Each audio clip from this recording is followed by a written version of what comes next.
I'm back playing another game from Game Jolt, and this time it's The Horns. Now, this seems to be, at least from the screenshots and the description, one of those choice-based games, kind of in the same vein of the game, what was it, Reigns? But it does seem that it will present scenarios to me, and I have to choose, what I want to do in that moment, and see if I can survive as long as I can. The draw for me, of course, being that this is horror-themed. I love it. I already love the aesthetic of it, and I love the music, so let's just jump into this. It says to touch to play, so let's do that. Let's play with the I touch your little skull. Okay, here we go. Touch. Aha! Chapter 0, Awakening. You are lying on a dirt floor in the dark. You do not recall how you came to be here.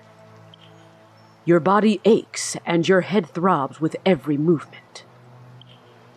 Ahead, you can see a 5-foot rectangular shape outlined in dim, purple light. Something glints on the ground by your foot. Do I want to touche the rectangle or examine the glint? I'm going to examine the glint. You feel around in the dirt by your feet and find something. Lifting it to your face, you can just make out some sort of key. You just have to push it right up against your face in order to figure out what it is. You now have a rusty key. Great. Before you is a 5-foot rectangle. Okay, yeah, so let's touch the rectangle too. You hear a metallic rattle. A door, perhaps? Exploring the surface, you feel a slot. A keyhole? Why'd that sound gross? You can hear something moving on the other side of the door.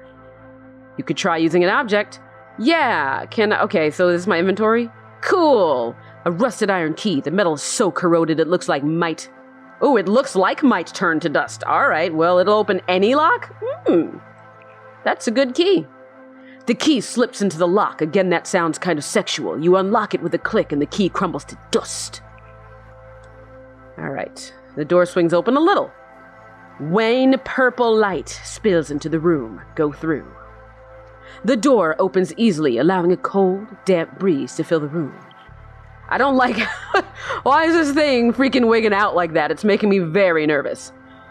Slimy cobbles mark a path leading into the fog toward a distant purple glow. The ground begins to shake. The sound of distant horns fills the air, echoing around you. It is louder than anything you have ever heard. Should I listen more closely to a thing that is already loud enough, or plug my ears? I'm going to listen closely. Maybe it's saying something to me. You resist the urge to scream as your mind fills with a riot of images. Something huge and dark writhing against the white sky. An entire universe carelessly butchered, its bleeding tissue sewn together artlessly. A great stone city, endlessly turning with countless eyes staring from its innumerable windows. Then the images fade. Your head throbs. This experience had a cost. Somehow, you know those horns represent your one hope of survival. You must find them. You must. Okay. The purple light is getting closer. Then, a sound nearby. A footfall? Close. Very close. A movement in the mist to your right. Something has found you. A figure approaches you out of the gloom. You see a haunted-looking middle-aged woman. You realize that she, too, seeks the horns. Wordlessly, she joins you. Excuse me?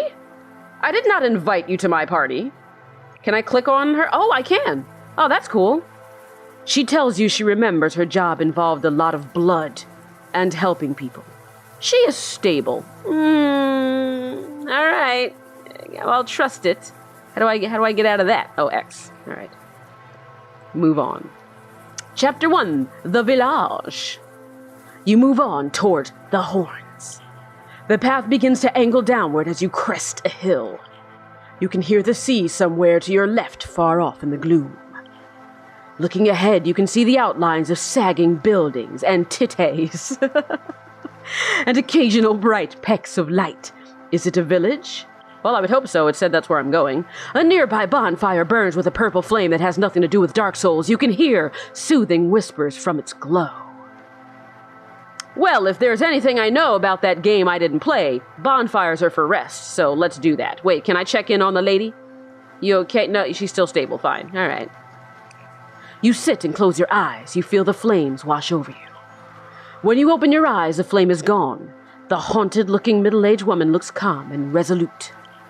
You feel less certain of your way. You feeling calm and resolute? Okay, good. She's still. All right, fine. Move on. You move on towards the horns. Why is this? Is this like my health and sanity? That's what I'm going to guess. So that made my health go up again. I don't like this. What is this I'm going towards? We'll find out. Ahead, you can make out the ruins of a tall building with a pointed roof. A church, perhaps? As you approach, you can see a large wooden door on the ground. The wood is warped, sodden, and black with mold. The church's doorway stands dark and empty. Okay, You know, let's go in. Why not? Peering through the doorway, you see decaying pews and scattered book pages. What remains of the stained glass depicts images of sickles and corn. The corn stalks have faces. Oh no! He who walks behind the rows. An altar at the far end features carvings of a woman with her arms outstretched, her head a mass of writhing tendrils. You have an urge to pray. This place seems to demand it. Well, who am I to deprive it of its demands? With bowed head, you kneel and stretch your arms out at your sides, palms up. Somehow you feel this is the appropriate position. There is a prickling sensation, as if something noticed you from far, far away. Something that approved of your gesture. You finish your prayer and leave the ruins. My piety has increased. Cool. All right, so I guess I'm going to have traits, attributes. Is that why? Like, is this telling me that I'm confused or that she's confused? Or is she making me confused? Or am I too confused to understand her? I don't know. Move on. I move on towards the horns. The path curves around an area of lush grass peppered with salt and toadstools. A village green, perhaps? Somewhere out in the mist, you can hear the clump of many feet. The footsteps are occasionally interrupted by laughter. If you go out in the woods tonight, you're in for a big surprise. With a soft patter of feet, a small child in a blue apron rushes towards you, taps you on the leg, and runs off into the mist. Now let's investigate. You leave the path and wander across the green in the direction the child ran. Villagers walk arm in arm, their faces hidden behind painted alabaster masks, their children clutching prizes of squirming life. What? Various long tables have been set out with vendors offering passers-by bright stones and pieces of wriggling meat on sticks. That's my favorite kind of meats, the wriggling kind. A man wearing a mask painted to resemble an inverted face. What would that look like? Is it like the parts on the bottom are on the top? Or is it like the parts on the inside are on the out? Because neither of those is good. All right, sure. I want to check out this dude's face. The sign over the stall declares, Robin's Tambola, a dream for a prize. The man, presumably Robin, shows you a closed wooden box with a hole in the side.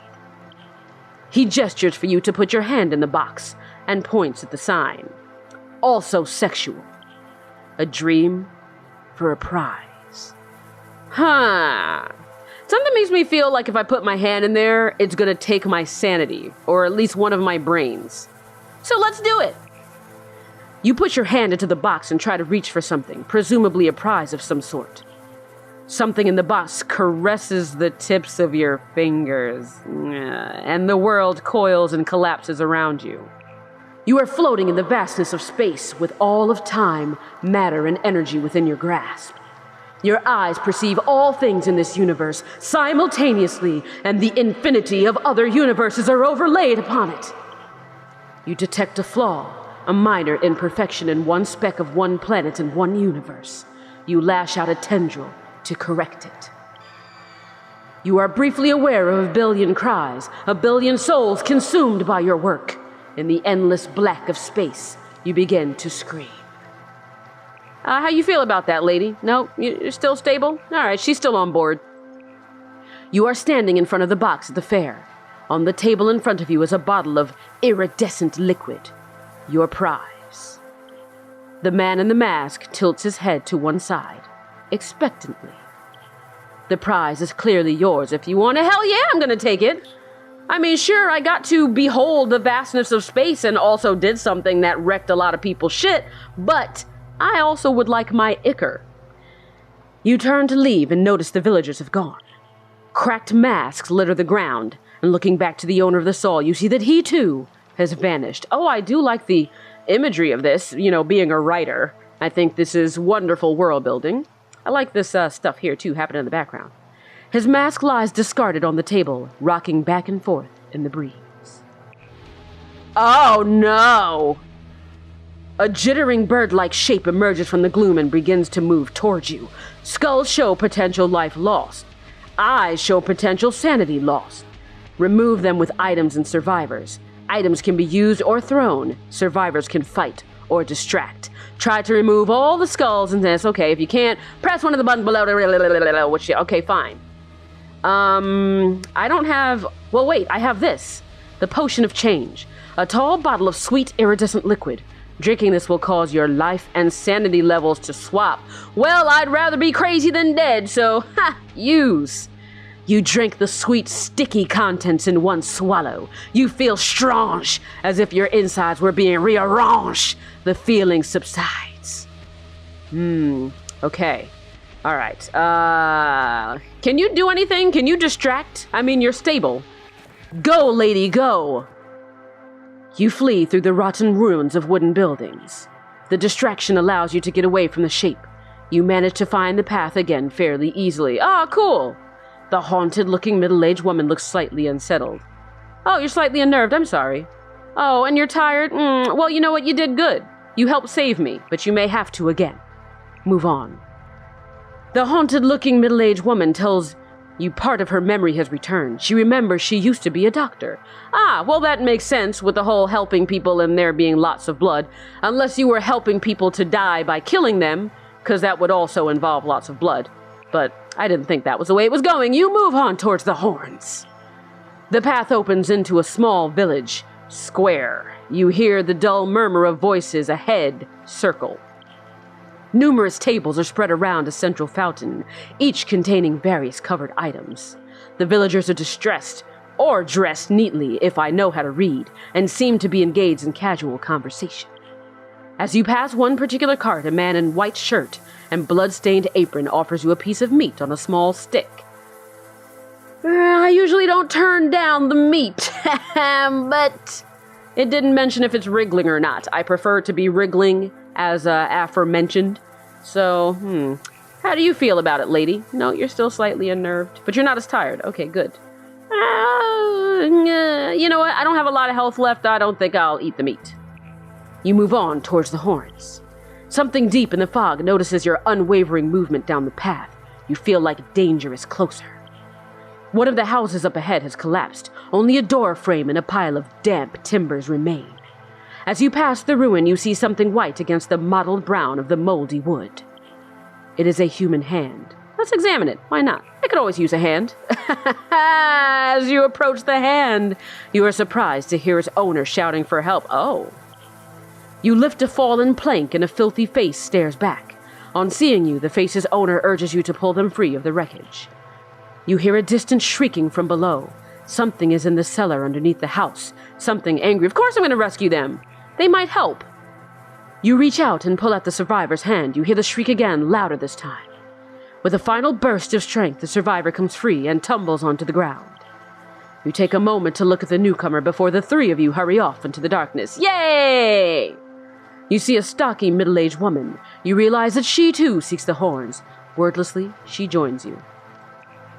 Is that a separate person from the other person? Oh, she's wearing a fancy hat. Ah, she's also stable. Cool.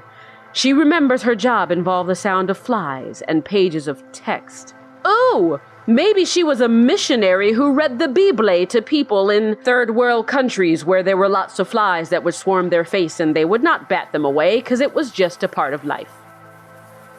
Move on. No! Formless humanoid thing emerges from the gloom. All right, I know how this goes. I don't have any items. I don't want to take damage. I mean, this is saying that if I take damage, it'll take 1, right? I'm gonna try to distract. Stocky woman, you're not frazzled. Why don't you do it? Yeah, because she's already slightly unnerved. Nice. You flee through the rotten ruins of wooden buildings. The distraction allows you to get away from the thing. You manage to find the path again fairly easily. The stocky middle-aged woman looks quite unnerved. Well, as you do. You see a page of newspaper caught in some debris. It reads, Greenwich Observatory discovers visitor to solar system. The piece details an asteroid spotted moving toward the sun, with speculation as to its origins. An artist's illustration below the text catches your eye. You would swear it shifts on the page as you look. You drop the paper and move on into the fog. Was it Rorschach? You hear a gunshot. Wood chips fly from a nearby fence slat. Someone or something up ahead has a gun. The haunted-looking middle-aged woman is terrified and begins to run off into the fog. No! Haunted-looking middle-aged woman! I didn't want to lose her. She was so integral to being a distraction so I could flee. There's another gunshot. The shooter seemed to be tracking your companion, not you. Oh, well. If that's the case. You can escape while the gunman is distracted, but you're fairly sure that would be a death sentence for his quarry. I mean, heal. Oh, okay. Well, thanks for healing me before I potentially escape without you. Oh, well, now I'd feel bad. See, I was gonna leave her because I was like, I already have a survivor. The other woman, I'm sure she'll be fine. And even if she's not, well, she's a doctor. She knows loss. But now that she's healed me... Nah, fuck it. You did good. Crack, another shot. You use the distraction to hurry forward along the path. You hear giggling and the click-clack of a rifle reloading nearby. There is another crack and the sound of a ricochet far away. You are clearly not the target. Click, clack, crack! You hear a sharp cry in the distance as a sniper finds his mark. I'm sorry, lady! You sneak away until you find silence once more. Are you okay with what I just did? Because the same might happen to you. Just saying. The haunted-looking middle-aged woman has been killed. Okay. I mean, let's all mourn for the thing that I intended to happen. You move on towards the horns. Two small figures dart across the road in front of you and disappear into the gloom. A moment later, you hear giggling. A boy emerges from the edge of the fog, tossing something into the air and catching it again. A smaller boy appears and makes a grab for the object. He misses, and you hear the larger boy laugh. It takes you a moment to realize that both boys' heads are covered with filthy linen cloths gathered at the neck. I don't know, because whoever was shooting and killed the woman was also giggling. So I don't know if it might be the kids, but let's approach them. Let's see what they're up to. As you near them, you see that the object the large boy holds is a bottle of white liquid. The boys both stop and face your direction. There is blood on the front of the larger boy's face covering. He holds out his prize in your direction. Sure! You're surprised when the larger boy lets go of the object. You are more surprised when the smaller boy removes his head covering to reveal a hollowed-out face ringed with sharp teeth. You are shocked when he lunges and your arm and back. Okay. You feel a bright burst of pain as blood starts to flow down your arm toward your hand. You run. Okay. A small bottle of acrid white liquid. It will harm monsters or attract them, depending when it is used. Alright, I don't know if I should use it yet. Let's just go. The stocky middle-aged woman tells you part of her memories returned. She remembers she used to be an archaeologist. Oh! Okay. You move on towards the horns. The path changes, now no more than a wheel-rutted track leading through a vast plain covered with tall plants. They look like crops. Perhaps this was a farm once? Nearby, you see a patch of scorched earth. In the center is a bonfire burning with a pale purple flame. Yes, I'll rest! Ah, there we go. Well, lady, why don't you rest here too? Come on. Oh, she's thinking. Well, there's a bonfire here. Do your duty. Let's move on, fine. You hear creaking and rattling up ahead. It is persistent and rhythmic, telling you to drink some water, so you will. Dun, dun, dun, dun. I mean, I do like this so far, Like, the thing that I liked about Rains was the concept of you constantly passing on over and over again into, like, these succeeding rains. and how everything that happened in your past life contributed to the next one. And, you know, it tracking how long you actually reigned. I like that. This, because it's just kind of going, what's working for it, like what's keeping me interested, is the storytelling and the imagery. But I am feeling like, is there an end goal, you know? I would like to know. I mean, obviously, I think the end goal is me trying to find the horns, I guess, but can that happen? I don't know. And again, this is just a development build. This is kind of the version of it. The description said that it's, you know, eventually going to be a mobile game. So I don't know what else is going to be added, but let's continue. As you near the sound, you realize it is coming from above. You look up to see a wind vane rotating in the breeze. Around its base are numerous small objects. You can see rotting stuffed animals. How does a stuffed animal rot? Pieces of spoiled food and rain-bloated books. They are arranged in a circle like offerings. You feel an urge to add something of your own. I don't want to give an offering to the wind vane.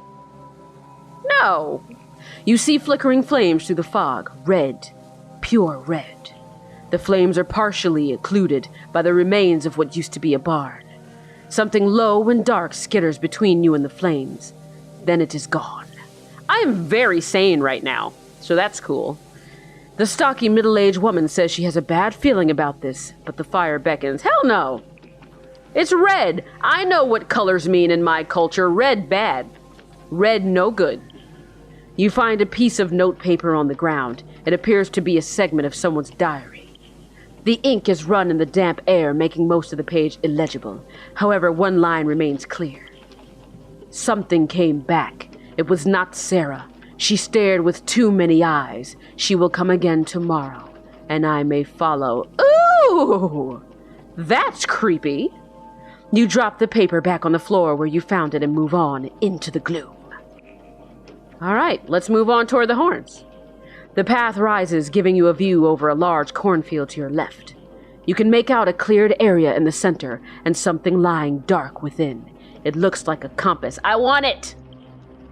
Diving into the corn to find it may take some time.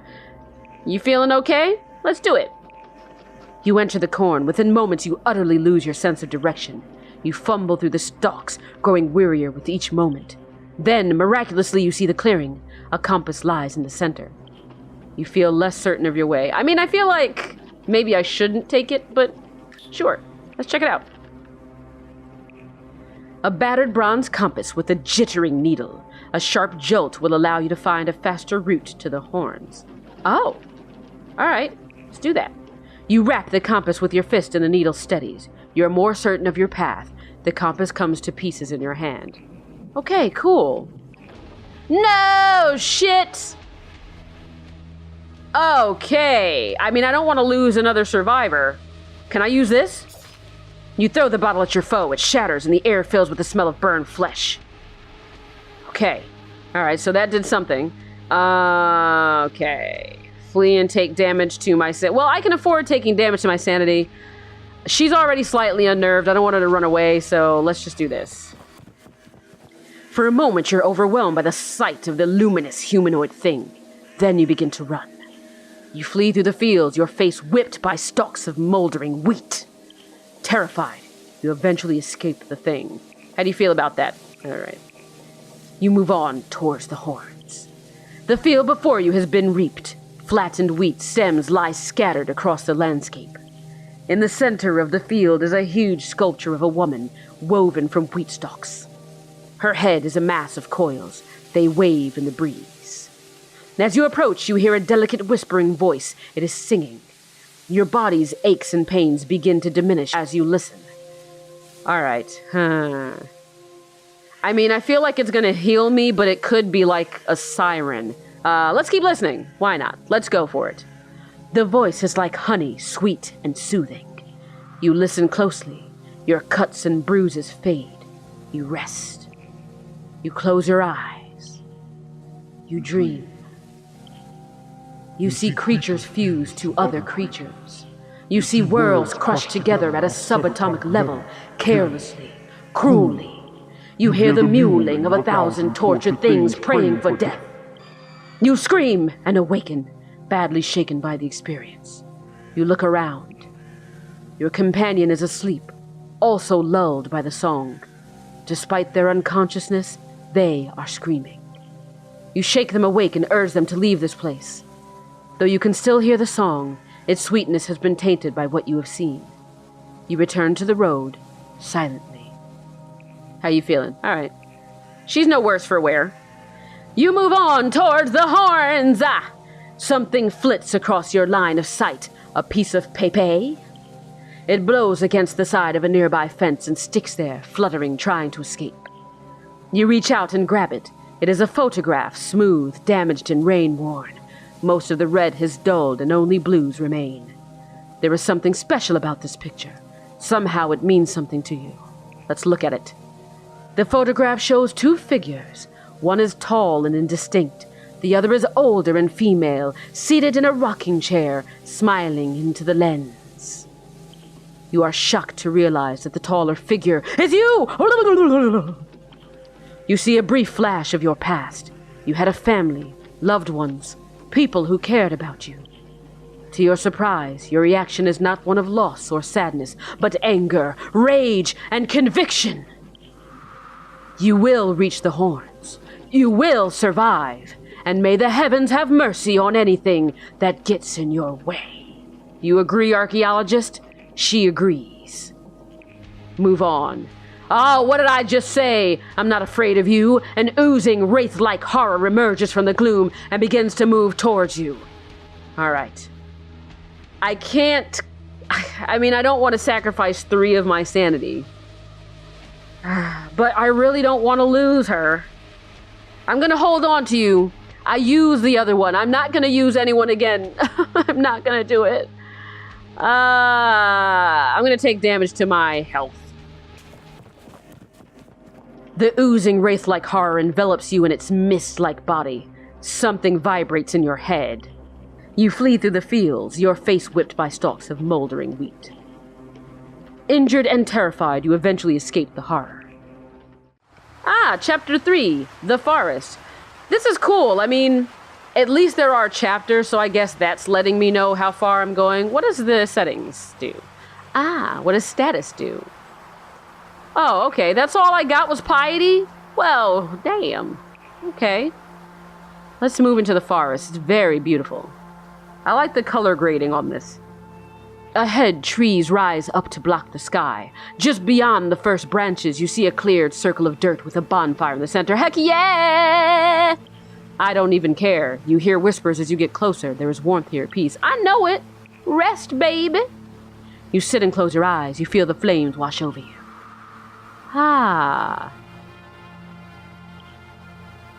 You move on towards the horns. The land climbs sharply before you. Stone steps have been cut into the slope, making a passage a little easier. You carefully ascend, using the trees to steady your movements. After a dozen or so steps, you see a large hole in one of the trunks. Something glints in the darkness. I'm gonna reach in! You insert your head. At first, you feel nothing but bark dust. What is bark dust? What the fuck is that? Then, something slick and cold caresses your palm. You pull out your hand reflexively, balling it into a fist as you do so. As it comes free, you see that you are clutching something. You drop the item in panic and examine your hand. There is no trace of whatever touched it. The experience leaves you feeling nauseated and more than a little shaken. You look down to see what it is that you pulled out of the hole. It is a shard of glass. Oh, okay, sure, take it. You now have a mirror shard. Let's check it out. A jagged silvery shard of reflective glass. It is exceedingly sharp. It could be used as a weapon, or to cut things. Nice. All right, move on. I'm gonna cut you, survivor, if you don't act right. You see a woman clad in a simple shift, her head swathed in filthy cloth. She cradles a sheaf of rotten corn like a bebe. As she hears you approach, she asks you if you are ready for the harvest, and you ready to receive her. That sounds predatory, miss, and I don't appreciate it. You turn to leave. The woman's voice becomes garbled and shrill. You think she might have said, Palace of Worms. Well, you Palace of Worms are you too, bitch. Don't say things to me that I don't understand. Something about those words resonates with you, horribly. You hurry into the fog. All right, Palace of Worms, Palace of Worms. You know what's a Palace of Worms? Dead bodies. You know, rotting in the ground. Just saying. You move on towards the horns. You hear buzzing and moments later spy something lying in the brush nearby, white and red. A doe, a deer, a female deer. Quite dead. There is something very wrong with her. Skin, well, she's dead, I mean. But also, skin covers her eye sockets, and her toothless mouth is far too big. Oh, God. Just picture that in your mind, guys. Take it in. A doe with skin where the eyes should be, and a mouth with no teeth that's huge and grinning. There are claw marks in her side. Whatever killed her was large and in charge. You consider your own needs for a moment. Meat is meat, and your journey requires sustenance. No, sweetie. If there's one thing that I, an unapologetic meat eater, will tell you, it is that meat is not in fact meat. Meat is only meat when it is meat. And that ain't meat. Alright, so we're just gonna move right on. Alright? Oh, God, no! Okay, that would kill me. Okay. I'm gonna cut your ass. How you like that shit? Huh? Yeah, you didn't like it. Alright, I could... That's gonna take 3 of my... You know what? Let's take damage. Alright, I've got 1 sanity left, that's fine. For a moment, you're overwhelmed by the sight of the writhing bird-like shape. Then you begin to run. Caw-caw. You flee through ferns and bushes, thorns and twigs lashing at your face. And then something starts to sing about his untoxic love. Tell me if you know that reference. You better. You probably do if you're as old as I am. Terrified, you eventually escape the shape. I'll give you a hint. Fern. You come to a wall of thick brambles. The plant's thorns are thick and serrated like shark teeth or something you would use to cut crispy bread. You consider your options. You could try hacking through with something or just grit your teeth and push forward. Damn it! I already used my shard. I don't want to force a path. It might, I don't know, cut me up. Let me think. You look left and right into the gloom. Finding another way around could take anything from minutes to days. Alright, I'm gonna risk it. Hopefully it won't take too much of my health. You force your way into the brambles. A few of the thorns pierce your skin. You continue to push forward regardless. There is a crack as several of the branches snap and shatter. They are surprisingly brittle, like old bones. You continue moving forward like this for some minutes. Soon the branches thin and you are through, if bleeding. Once clear, you take a moment to get your bearings. You feel more certain of your way. Hey, wait a minute. What do you do? Because the other woman, she used to be a doctor, so she was able to heal. What about you? Like, will you dig things out of the ground for me? I don't know. In a snarl of roots, you see the upper body of a man withered and dry. His lower half is hidden in a deep burrow. Okay. He clutches something in his hands tightly. The body twitches. Is he dead? Or is something moving him from below? Open the hands. There is a crackle of bone and leathery flesh. A compass comes free and falls into the ground. Ooh! The body shudders and is dragged roughly underground. Something knows you're here. You look down at the wayward compass. Take that shit! Yep, gonna do it. Alright. So, I've got more of a path. So, but how does, though, what does it let me, how help does it? What I mean is, how does it help me on my path? Like, is that just something that happens on the back end? That it just, like, the game itself kind of shifts so that I encounter less things that are bad? I know what I'm talking about, and clearly the answer is no, because I just encountered this, so. Alright, shit. I'm gonna have to use you as a distraction, because any damage I take is gonna kill me or make me lose my damn mind. Alright. Just distract. The stock. Oh shit, that didn't work? Damn it, the stocky middle-aged woman waves and shouts at the creature. She shakes with fear. Come on! Oh, she's badly shaken. Oh no! Oh, I think we might be at the end. Well, again, I'd rather be crazy than dead, so we're gonna have to do it. We're gonna have to take the damage to my mind. You are transfixed by the sight of the yammering, bestial creature. Your mind breaks, and you begin to scream, clawing at your face as you sink to the ground. You lose consciousness, and the darkness rushes in. All right, what's my judgment? You did not reach the horns. You became insane after 18 events. At the end, you had a single living companion. You lost another companion along the way. You fought 6 battles. No one will remember that you gave in to outside influence. All right, wait, what? No one will remember that I gave in to outside influence. What does that mean? All right, cool. Alrighty, end game. Is it gonna go to the menu or is it just gonna... Oh, okay, nice. All right, well, that was me playing through the horns once, and wow, that is very, very good. It's not really the best for people who liked games like Reigns, where everything was kind of a lot faster. I think it was all just yes, no, and it had these kind of recurring characters. There was a quirkiness to it. So I think that if you are someone who is more interested in reading, more interested in something that is more like a visual novel of sorts, where it is very heavy on the language, but it does incorporate those mechanics.